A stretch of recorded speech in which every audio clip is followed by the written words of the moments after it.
Hello guys, আসসালামু আলাইকুম। Welcome to my cooking house. আজকে আমি খুবই ইউনিক ও ইয়ামি একটি রেসিপি শেয়ার করতে যাচ্ছি। এটি যেমন হেলদি তেমন টেস্টি একটি রেসিপি। আশা করি আপনাদের অনেক ভালো লাগবে। সজনের ফুল দিয়ে খুবই কুড়মুড়ে ও মুচমুচে ও হেলদি একটি বড়ার রেসিপি। খুবই নতুন একটি রেসিপি। আশা করি সকলের অনেক ভালো লাগবে। সব উপভোগ করুন।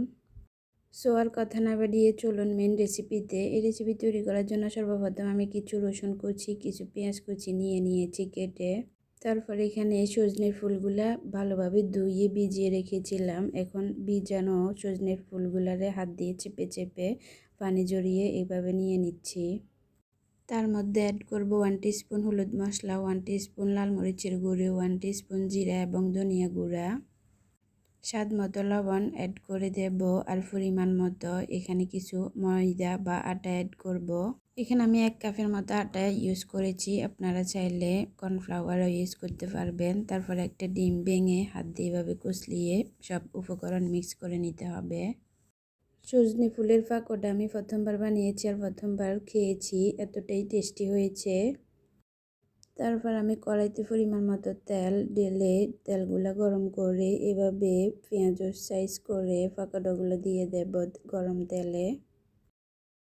পেঁয়াজুর মতো করে হাত দিয়ে চেপে চেপে এভাবে আমি সবগুলো পাকোড়া গরম তেলে দিয়ে কিছুক্ষণ নেড়ে ছেড়ে ফ্রাই করে নেব। চুলার আঁচ লো টু মিডিয়ামে রেখে এভাবে ফ্রাই করে নিতে হবে আস্তে আস্তে, এতে করে পাকোড়াগুলো খুব ভালোভাবে ফ্রাই হবে আর ভিতরে ফুলগুলা একদম ভালোভাবে সিদ্ধ হয়ে যাবে। 6 থেকে 7 মিনিটের মতো এভাবে লালচে ব্রাউনিশ কালার করে ফ্রাই করে নিয়েছি। এখন আমি তেল ঝরিয়ে একটা চাকনিতে উঠিয়ে নেব। তারপর গরম গরম সস দিয়ে পরিবেশন করব। বিশ্বাস করবেন না গাইস, এতটাই টেস্টি একটি রেসিপি। অবশ্যই একবার হলেও ট্রাই করে দেখবেন, আপনাদেরও অনেক ভালো লাগবে। তো এইভাবে আমার নিত্য নতুন ভিডিওগুলো দেখার জন্য সবাইকে অসংখ্য ধন্যবাদ। আর পরবর্তী নতুন রেসিপি দেখার আমন্ত্রণ রইল। আল্লাহ হাফিজ।